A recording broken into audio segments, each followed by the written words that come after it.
Hello, Jeando. Hello, Kevin. In Alexander's first book, Man's Supreme Inheritance, he has an interesting passage where he compares the rib cage of a person to a boat, and then he draws some technical conclusions from this. And a lot of people don't seem to understand what he means by this. I certainly didn't, and you have an interesting take on this, an interesting understanding. So over to you. Yes. Well, first we are going to have a look at what Alexander is saying. Well, what Alexander is writing in his book, because it's absolutely obvious that he's got a reasoned conception about what is lengthening the spine. And in this passage, it's a very interesting passage because he makes he creates the relationship, the explanation, if you want, or cause and effect relationship between two concepts that very often we take for granted. One is lengthening the spine, and the other one is, of course, expanding the rib cage. We tend normally to conceive this thing very automatically, well, because of our sensory experiences or somatic experience, if you want. And there is very little of that in Alexander conception. So you can make two global groups. On one side, you have the pre-intellectual conception, what you tend to believe because you felt in a certain way how things are working. And in the other group, that is completely different, completely different group. There are conceptions that are reasoned out, that are, well, fully intellectual in the sense that it's not only that you're thinking them and that you have words to describe them. No, it's also that you've done the job to understand how things work, how the cause and effect relationship are working. It's very clear that Alexander has done a lot of that kind of second part of work in order to create reason conception, but that his followers have not.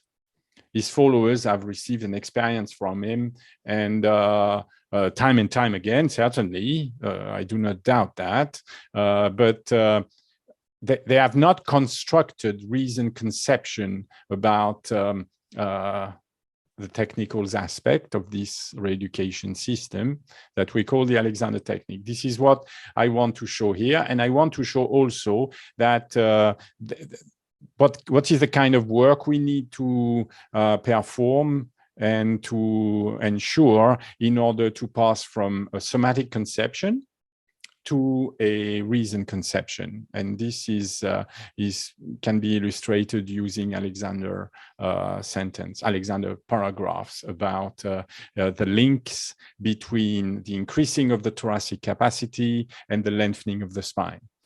And the links being that if you don't get one, you don't get the other, and reciprocally.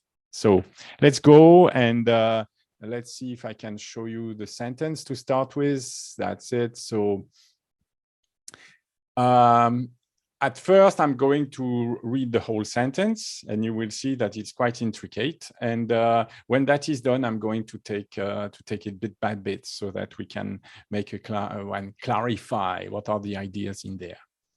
So Alexander says, it will be seen that as the ribs are held apart by muscular tissues, analogous to the boards of a boat, a bending of the spine will not buckle the ribs unless great force is applied, force sufficient to rupture the muscular tissues.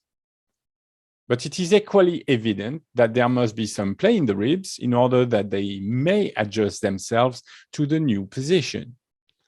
This play is effected in the human body, and it would be effected mechanically in the ribs of a boat if they possessed sufficient elasticity by the coming together of the ends of the fells and flying ribs, that is, those lower ribs which are not attached to the bony sternum. This flattening of the curve of the ribs and the approach of their free ends toward each other reduces the thoracic cavity. Just as in our illustration of the boat, its capacity would be reduced if we forcibly narrowed the distance between the thwarts.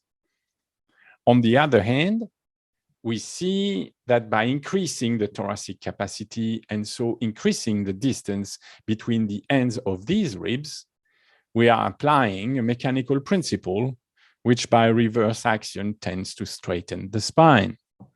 So this is the full paragraph.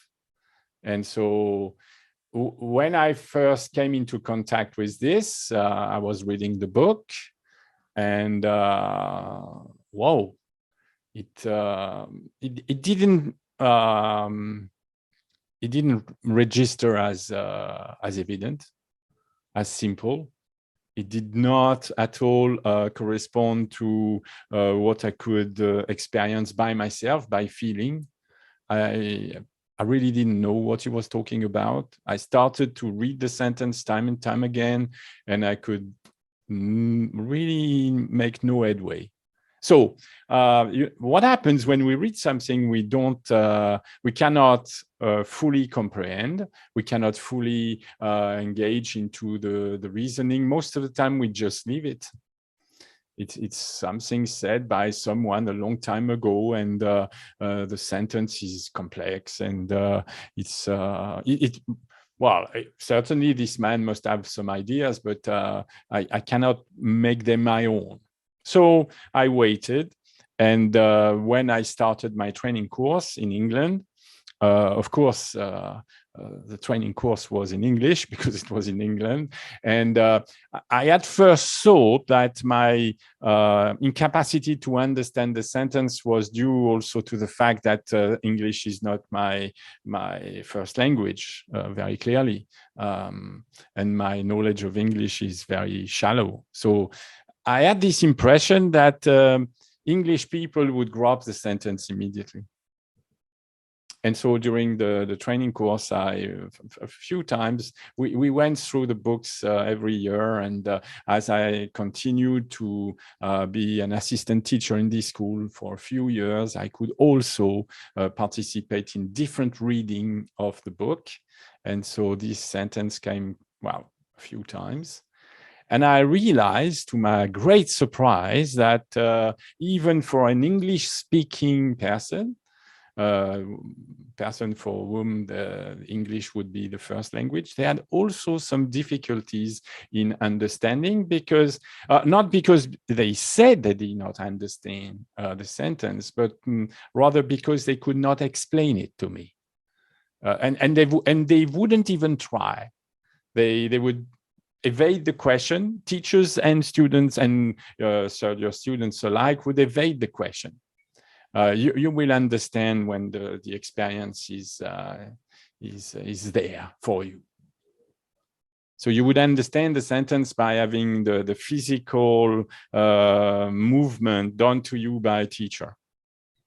That was the real beliefs that was not only part of my school, my training school, but many others I visited. And so when you are left with no other option, then there is the last bit. You can start to work with the sentence.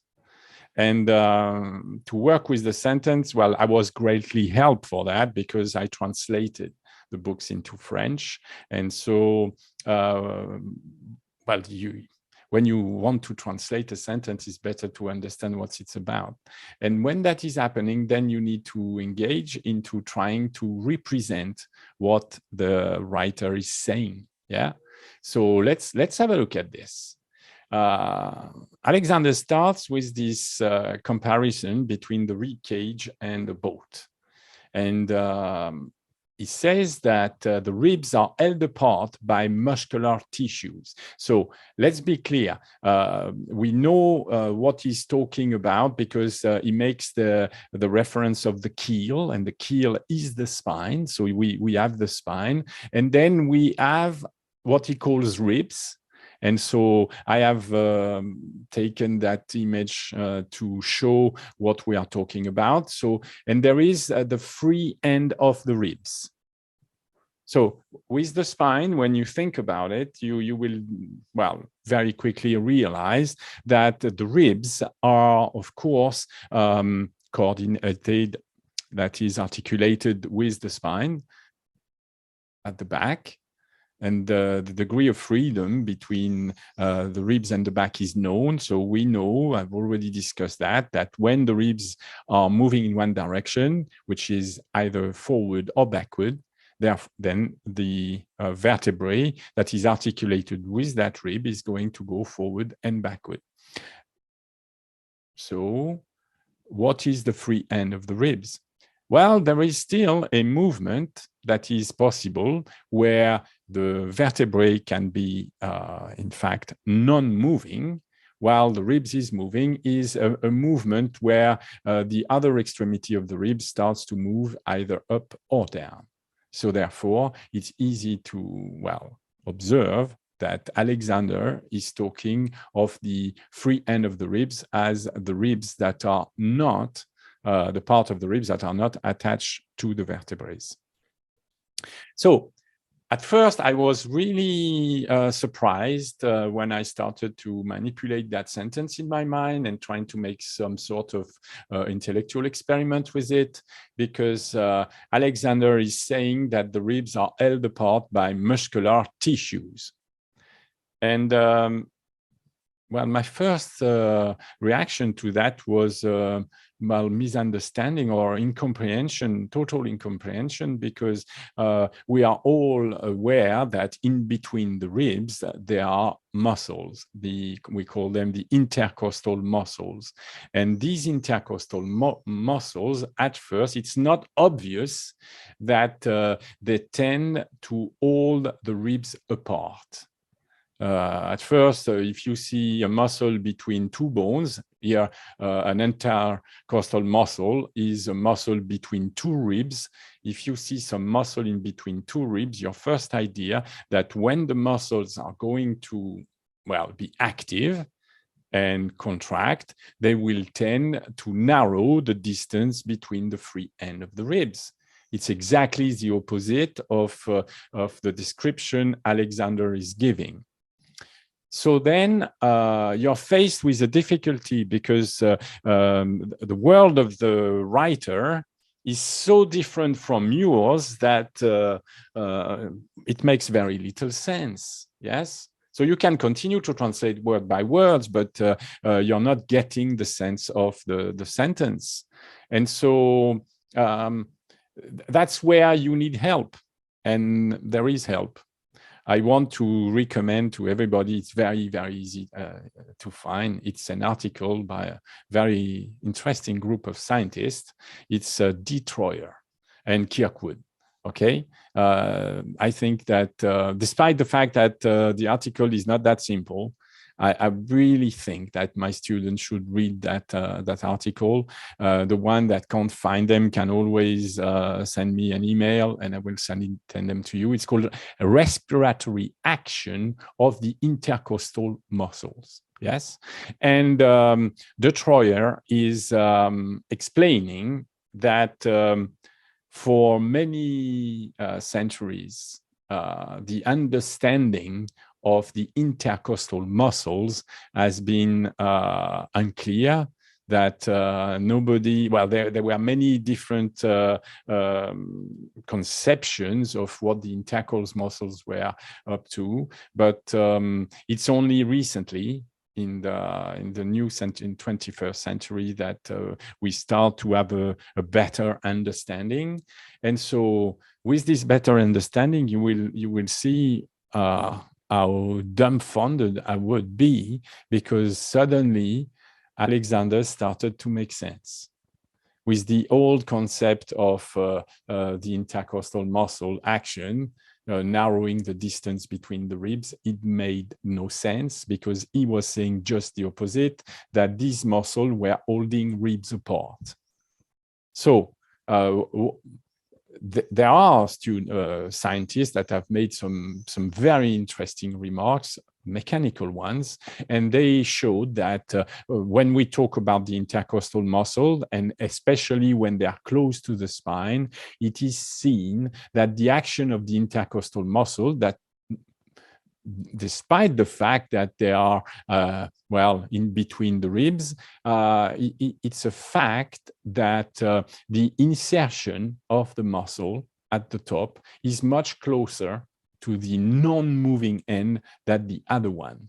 So these, in fact, scientists start to deploy a completely new understanding where the intercostal muscle have a much stronger action on the rib below than on the rib above. You must understand that if the action is the same, then the ribs are narrowing.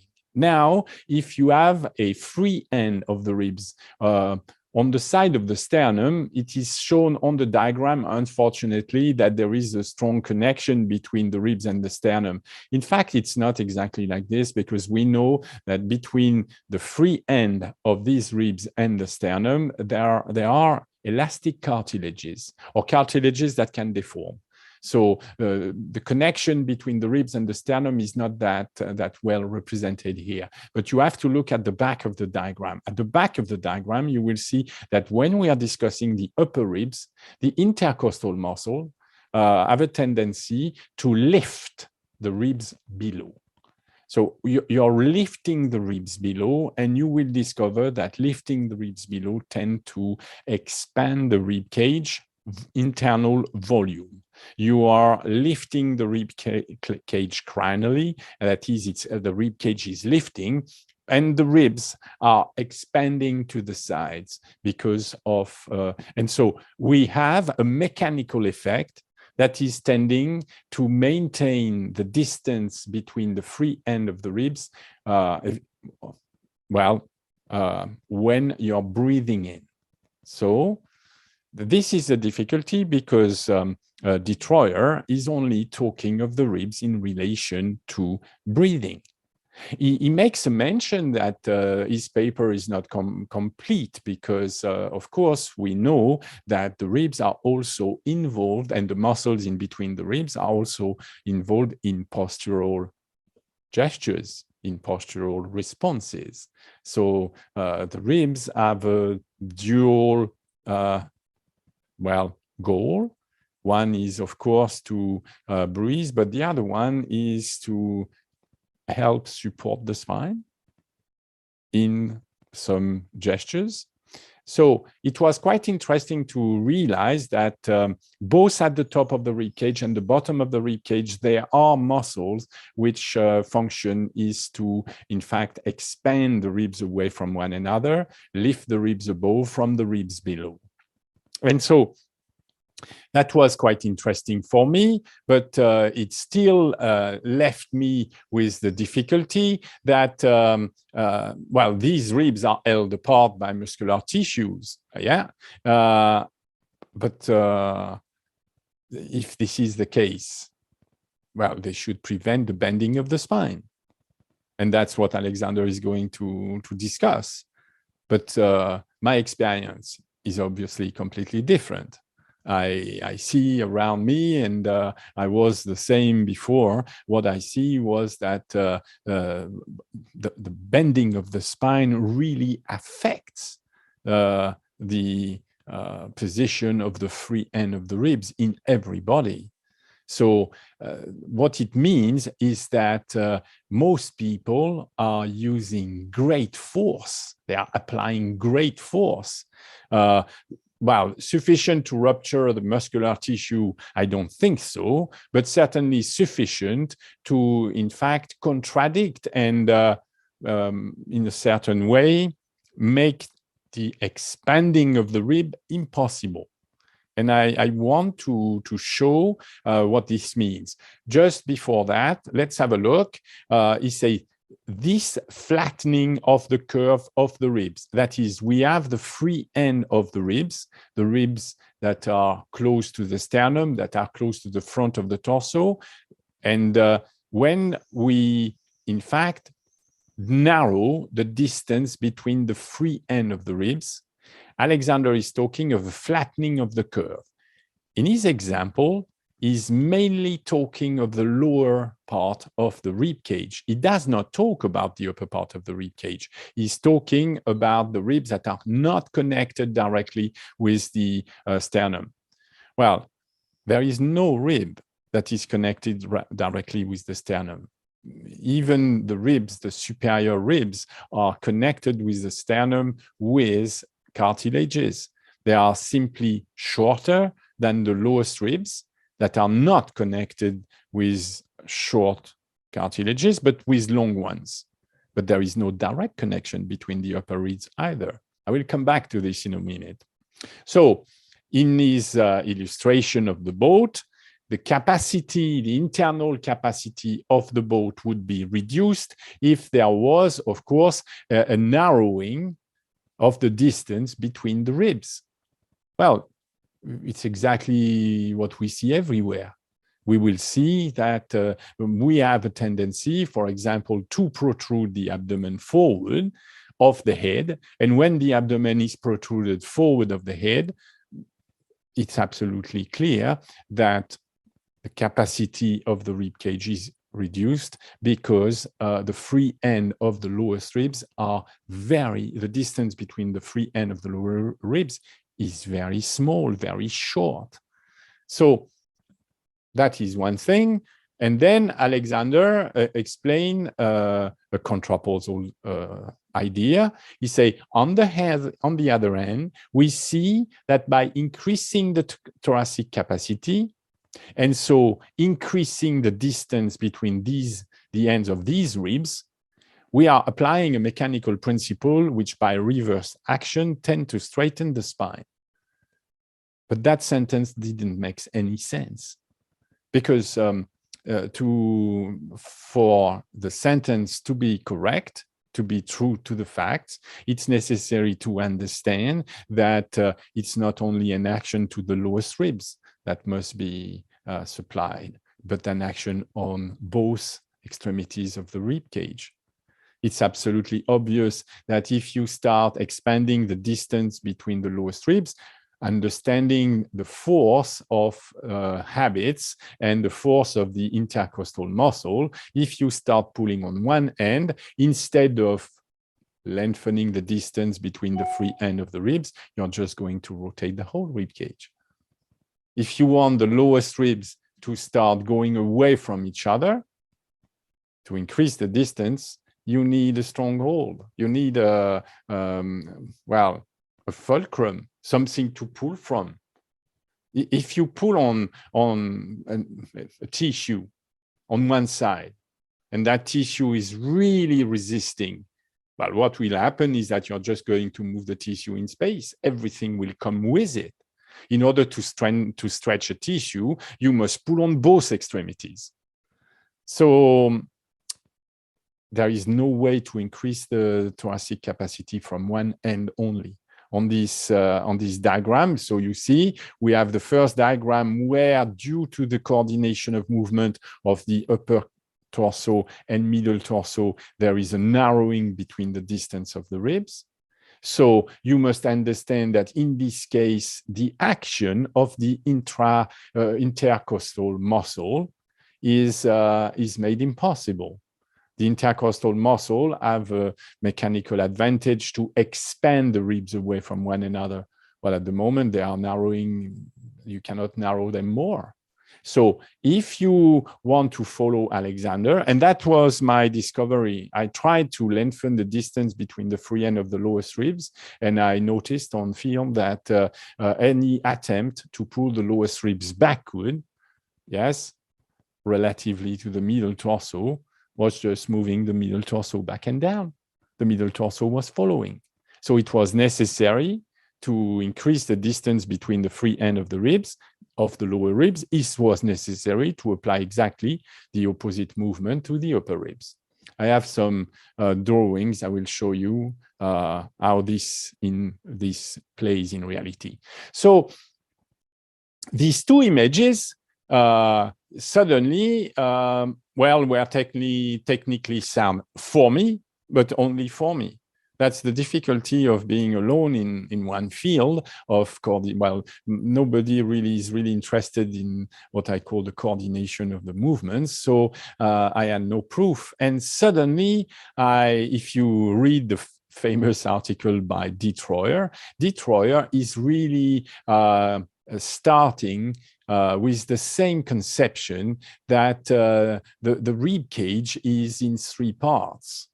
And the mechanical advantage of the intercostal muscle at the top and the bottom is completely different.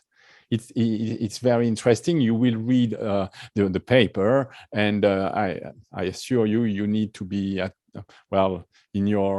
your desk and very calm to be able to understand that paper. But when you understand the paper, you will see that he's not saying anything else, that the mechanical advantage of the intercostal muscle is different depending where you are in the rib cage, and that the expansion of the rib cage, so full breathing, full thoracic breathing, is the opposition of the movement of the superior part of the rib cage upward and the inferior part of the rib cage backward.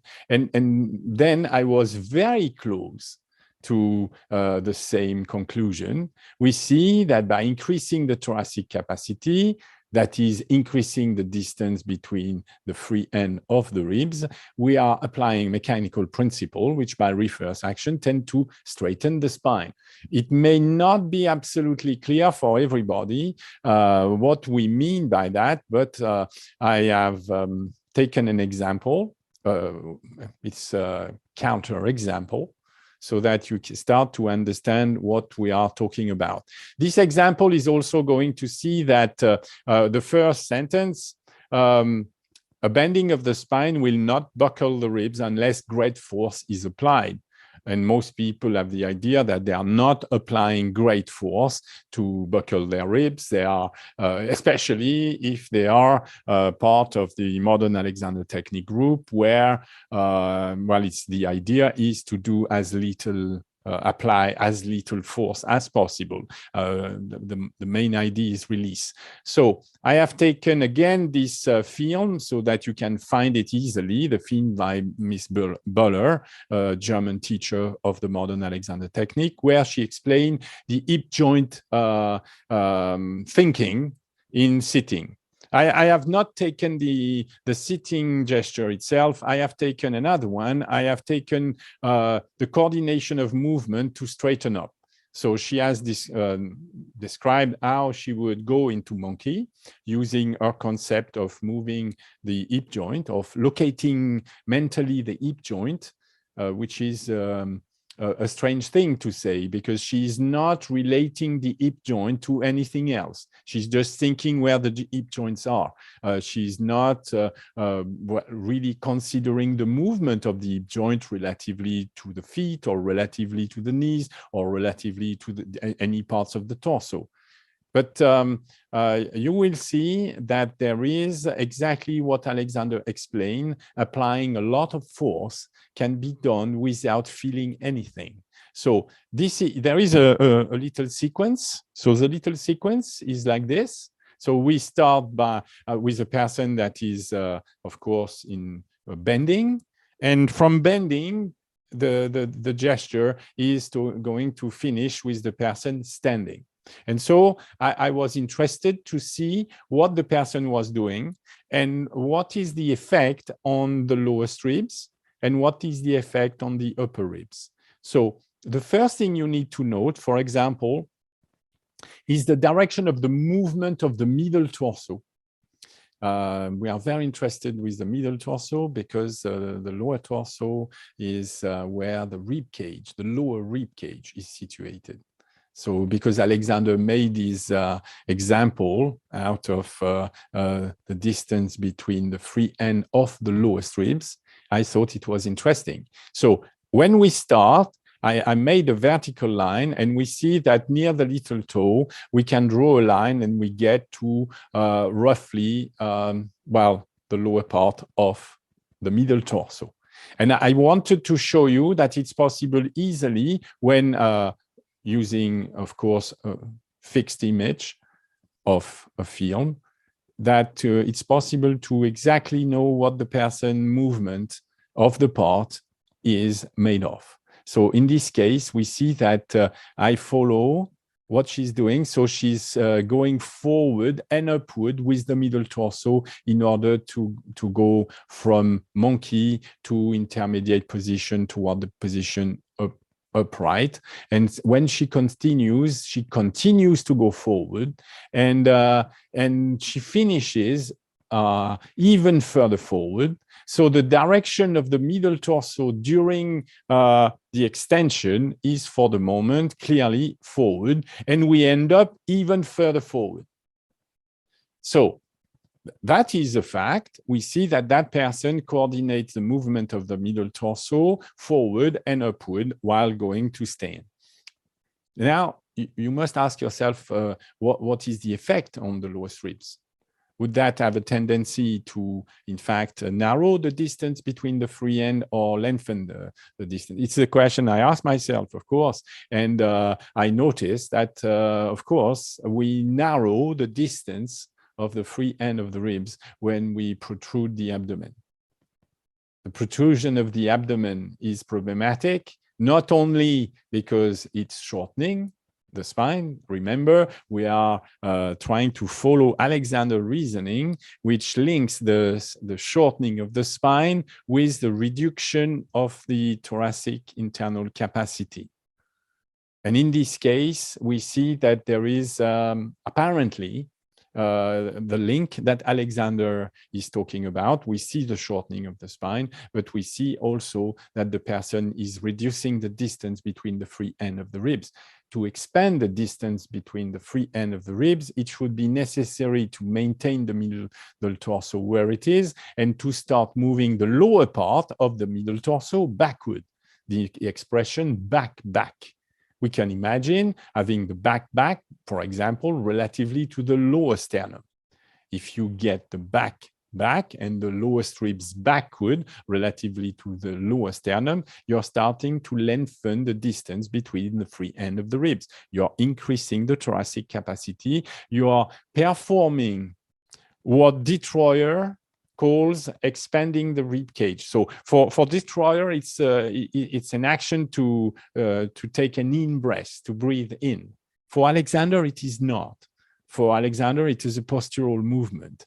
But this postural movement will have a tendency to expand the rib cage capacity, whether you're breathing in or breathing out. It's not a problem for Alexander. He considers that it's a good technical strategy to expand the rib cage no matter which cycle of breathing you are in. It's a general concept. So this is the first part, but this is not sufficient. I have done exactly the same work with the upper torso. So the upper part of the arm is attached to the upper torso. So on this picture, I started to look at when the person is leaning, what is the position in space of the upper part of the arm, because it's related very strongly with the upper torso, with the upper rib cage. And so we can start. And this time we measure. So maybe you don't see it, but from picture 1 to picture 2, in fact, the upper part of the arm is just moving upward. So as it is just moving upward, we can say we cannot see much of the difference. There is a new bar, an orange bar, which is the second reading of the position of the upper part of the arm. So the movement of the upper part of the arm between picture 1 and picture 2 is just exactly vertical. It's interesting to compare because what you see is the upper part of the arm stays in place, but that, of course, the front of the middle torso is going forward. And you start to think, okay, I start to understand the bending of the spine. Because if you maintain the upper part in place, but you move the middle torso forward, of course, you're bending the spine. So you're bending the spine and you're narrowing the free end of the ribs at the same time. Picture 3 shows now we start to have a movement of the upper part of the arm backward. The third reading of the upper part of the arm, we see that the upper part of the arm is moving back as, of course, the middle torso is moving very far forward. So now we have really a shortening of the spine. You have one part of the torso, the top part going back, the middle part going forward. These two opposite movements have, well, a tendency, as you can see, to shorten the spine. There is now a big, here we can see a big narrowing. The protruding abdomen is coming. And now when you add the head, on this image, the head is nearly forward of the abdomen. The more that person is straightening, the more the abdomen is coming forward of the head. Now the abdomen is fully forward of the head and the neck is fully retracted. You can draw a line from the back of the head to the back. Yes, it's the straight back posture. We see that straight back posture is the result of the coordination of movement the person is ordering when going from monkey to standing. So when we continue, we see that the same pattern arises, continues, is that the middle torso continue to go forward and the upper torso with the upper part of the arm continue to go back. This opposition of movement is now clearly creating, well, an activity where we see that the person is wants the balance to be on the front of the foot. If you remember in our last episode, we had this very strange comment by Wilfred Barlow that said that the balance should be on the heel for every one of us. When that teacher does not follow Wilfred Barlow's, well, instruction, but at the same time, she's really arching the back, protruding the abdomen, retracting the shoulder blade. So all these aspects of coordination that were described by FM Alexander as faults, as defaults, are here reproduced without difficulty. And we end up with, so if you follow the, it's just increasing. The abdomen is going further and further forward relatively to the feet, and the upper part of the torso compensating is going further and further back, so that we arrive at a complete shortening of the torso, shortening of the spine, and the free end of the ribs is now completely collapsed. The distance between the free end of the ribs is shortest. How do we know that? We know that because you can see how far the top of the sternum is retracted backward relatively to the middle sternum. And so in this case, as the first rib is very short, very much shorter than the second, the manubrium is really pulled backward, and we can start to understand what Alexander was talking about, that the force, a great force is applied. So it's not a force sufficient to rupture the muscular tissue. It's just that the muscular tissue is going to be released by the person, because you must understand that the muscles, the intercostal muscles that we discussed earlier, that are in fact lifting the ribs, cannot in fact counteract the postural movements that the person is coordinating. So in this case, the only idea is that the muscle is going to be limp. The muscle is just going to release totally, so and not try to, in fact, lift the superior rib away from the lower one. No way. So we end up with a situation where there is this collapse of the free end, the distance of the free end of the ribs. So I have one of my students, very young student, is sitting here, and it's quite interesting to understand what is happening. So we see that there is a very clear pulling down at the first rib. the first rib is connected at the back with the first thoracic vertebrae. It's quite easy to find, to locate with the fingers. That's what I asked him to do. And I asked him also to locate the lower sternum. And in this image, you will see he's also measuring the distance between, of course, the mental spine, the extremity of the chin, and the larynx. You will see why in a second. But on this image, you will find that the ribs that are here above are completely collapsed forward and down. And when we ask the gentleman to please, could you lift the sternum, the response to the command to lift the sternum is seen here. There is no other way for him to lift his sternum that is to pull his head back. So he can lift the sternum when lifting the head back, which means that he's not trying to use the intercostal muscles at all. He's trying to use other muscle, the sternocleidomastoidean, the scalenes, because, of course, the scalene and the sternocleidomastoidean are attached to the sternum, and they attach to the sternum to the 5 ribs of the cervical spine, and also with the head. And we see that when the person is trying to lift the sternum, the free end of the ribs is completely short all the time.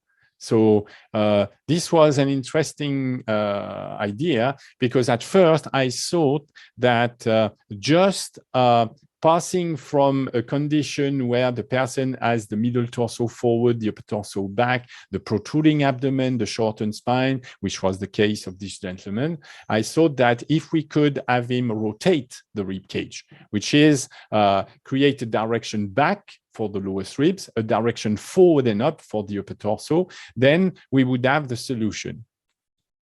And I was wrong.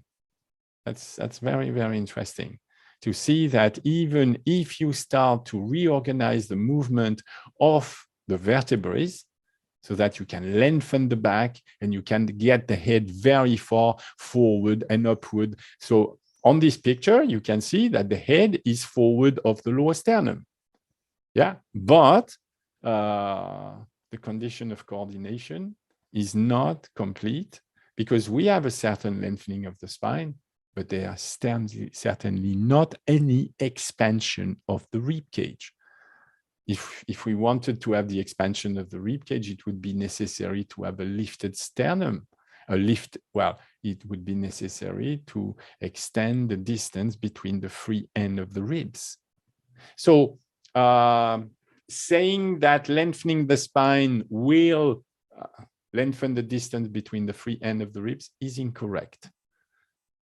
And you can only lengthen the free and the distance between the free end of the ribs if you, in fact, attend to both elements of the coordination. You cannot have one without the other, and you cannot obtain one because you obtain the other. You have to promote the two at the same time. Otherwise, you get into these sorts of response where the person is using the wrong system. The person is directing the head backward and the upper torso backward in order to lift the free end of the ribs. So I am going to describe this in detail in our next episode. You see, when the gentleman is standing, we see the same attitude as the somatic teacher. At first, we have relative to the front of the ankle and relative to the upper torso, we see that the middle torso is very far forward. The person is, in fact, arching the back, protruding the abdomen. We see all these aspects of the wrong direction of the movements. When we start imagining a new readjustment, what we say, well, we know that the ankle is not to move, the ankle stays in place. So it could be possible to combine the movement of the upper torso forward and at the same time, exactly all together, get the middle torso, the lower sternum, and the superior part of the knee back. This will have a tendency to, well, lengthen the spine. The lowest ribs are going to go back. Yes, the upper ribs are going to be pushed forward. Yet, I discovered that just organizing the rotation of the rib cage in the correct direction was not sufficient. As you can see, the person is readjusting the lower torso relatively to the middle torso, yet the upper ribs are still collapsed. The free end of the ribs is not working. What happens is when the lower ribs are going back, if you look at the top of the structure, you will see that the top of the structure is going down. It's not going forward enough at all. There is a tendency for the upper torso, which is the first thoracic vertebrae, to go in the correct direction. So you cannot but see that there is a lengthening of the spine, yet there is no expansion of the internal capacity of the internal breathing capacity. So this is not yet what we want. The last part of Alexander's sentence, where he says that we see by increasing the thoracic capacity and so increasing the distance between the end of these ribs, this is not yet well obtained. Yeah, we have tried, we have expanded the thoracic capacity on the lower part of the rib cage. All nice, yeah. But the mechanical principle which tend to straighten the spine is not yet fully there because the upper torso is not expanded. So this will show you, for example, when we discuss the lengthening of the torso, we have to relate the lengthening of the torso. For example, I have had questions regarding the root, what I call the root of the tongue. When I talk about the root of the tongue, I in fact go slightly further than just the root of the tongue itself. That is, the root of the tongue is attached to the front of the chin. It's attached also to, of course, the styloid process, but the palatoglossus is attached to the mastoid process. And it's attached here to the hyoid bone, which is just on top of the larynx.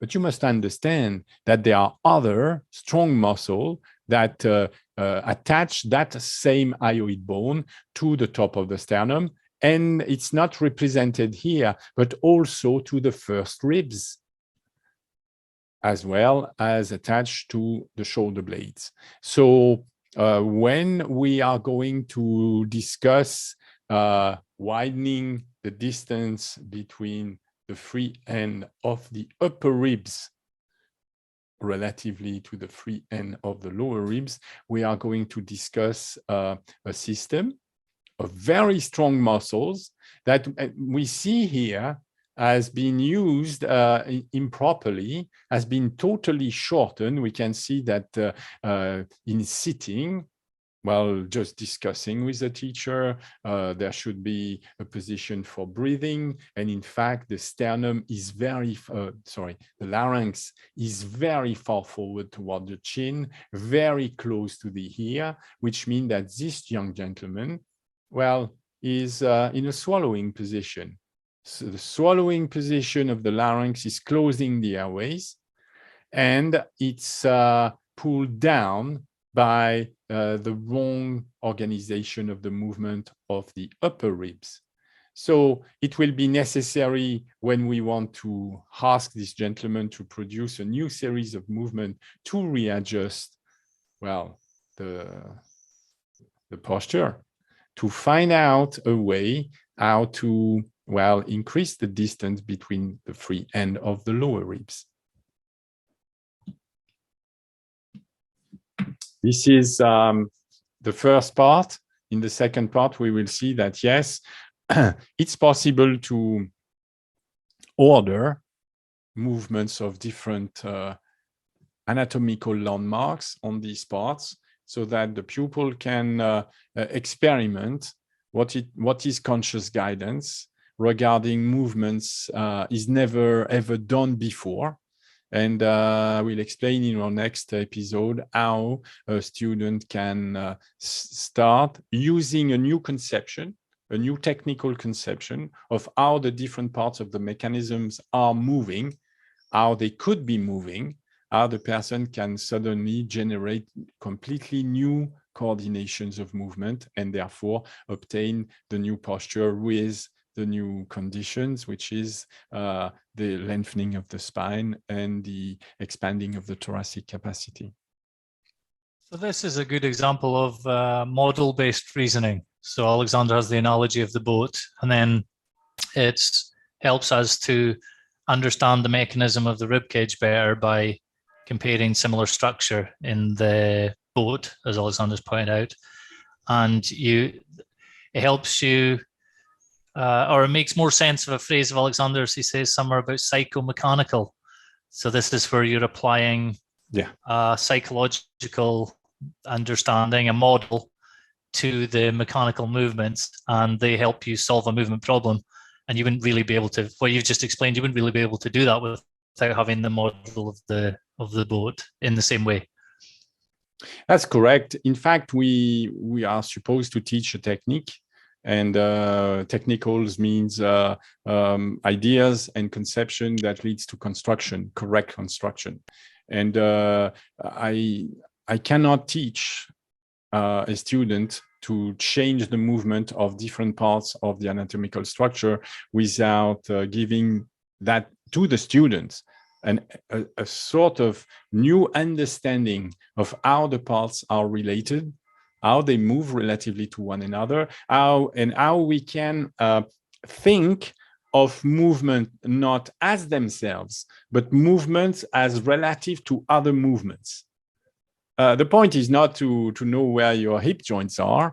The point is to relate the movement of the hip joints with the movement of the lower sternum, with the movement of the upper part of the arm. Once you start thinking in that way, you're much closer to a technical understanding than to a sort of magical solution, straight out of the box. If you think of the hip joint when you're going to bend, well, if you think of the hip joint when you bend, you could think of the hip joint when you go out of the bending movement, which is the reverse.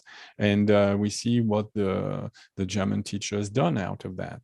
She's really, well, of course, shortened her spine and collapsed her thoracic capacity in doing it without having any feeling that anything was untoward was happening. For her, she would say, but I'm never applying great force on the ribs.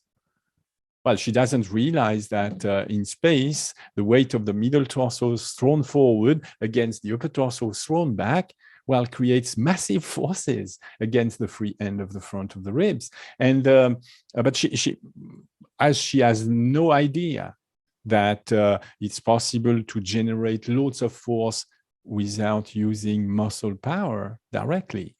Because when she goes out of monkey, she's not using immense muscle power. That's absolutely clear.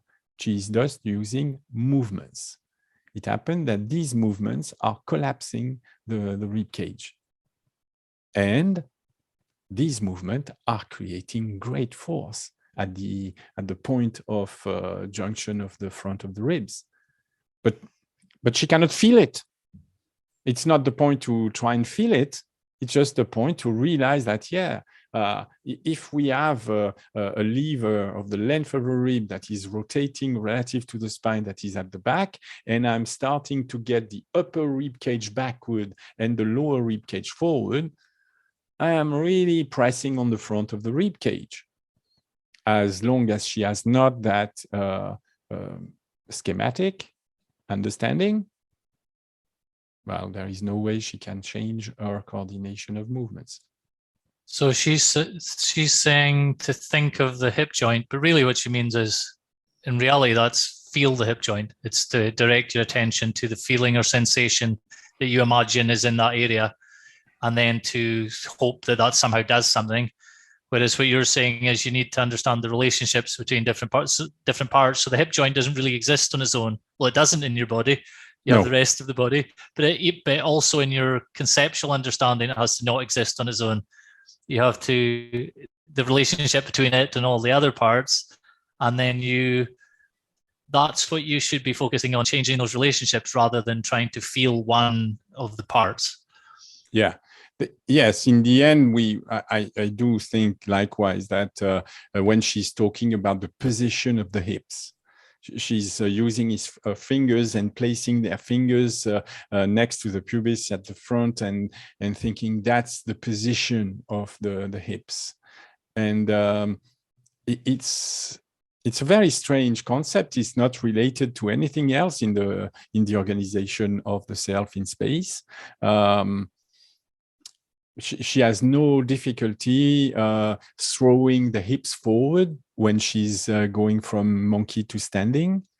That's very strange, because if you think of the position of the hips, I quite agree in a way, but not in the way she is presenting it. But of course, I would ask my student to make sure that when they straighten, when they go up from monkey to standing, why would they bring the position of the hip on the front of the foot? You see, because that's what I see when she's going from monkey to standing. Why would do so? In the end, it's difficult to understand how she uses the word position of the hip. It may be related to what she feels, or it may be related to something we cannot imagine because it happens in her head. When you are starting to tell people to replicate what's happening in your head, I don't think you're really teaching. You're asking people to think what you think without giving them any means to reconstruct how you think. This is somatic teaching. This is not conscious guidance at all. In conscious guidance, it's absolutely clear that we need to help the pupil to, confront or question automatic conceptions. Yeah. I am not doing any effort, so therefore I am not collapsing the front of the ribs. Well, but you're seen to be collapsing the front of the ribs. Yes, but I'm not making any effort. Well, then the effort that you're feeling are not capable of helping you to understand the technique or the mechanics that to go out of that wrong coordination. It's necessary to speak of something else. So we are going to leave the feeling of what you think you're doing to the side, and we are going to start to see whether you can use your mind in a different way. Instead of focusing your mind on what you feel or what you feel of the position of something, let's forget about it. Let's see, make a completely new experiment where you're going to tell yourself, I am going to go from monkey to standing, and I'm going to make certain that the hips are going as far back as is possible. That's the sentence Alexander is using. So therefore, when you watch the video, or we stop the different images of the movement you're performing next time, we will see whether you command as you say. Do you command the movement of the position of the hip as you say? And if you find that, in fact, for the moment, you're still going forward in space with the hip toward the front of the foot, then you must understand that there is a gap between your orders and your actions. So we need to narrow that gap. We need to find a way to say, I am going to direct the upper part of the arm and the upper torso forward and upward, and I'm going to direct the lower torso and the lower ribs backward. And I want to see it on screen. I want to have an image that says, well, yes, now your orders and your actions are more compatible. You've developed a new capacity of conscious guidance and conscious control. Otherwise, you're just believing that you're feeling better in having the position of the hip in your mind when that has no import on your coordination. You're still shortening the spine and you're reducing the thoracic capacity. These two conceptions, lengthening the spine and expanding the thoracic capacity, cannot be separated without, of course, clearly discoordinating the human structure. Okay, cool. Thanks, Jeando. You're welcome. For you guys watching the video, you can go underneath and find a link to Jeando and his email address if you'd like to book a lesson with him. And we'll see you in the next video. Thanks, Jeando. You're welcome. Bye.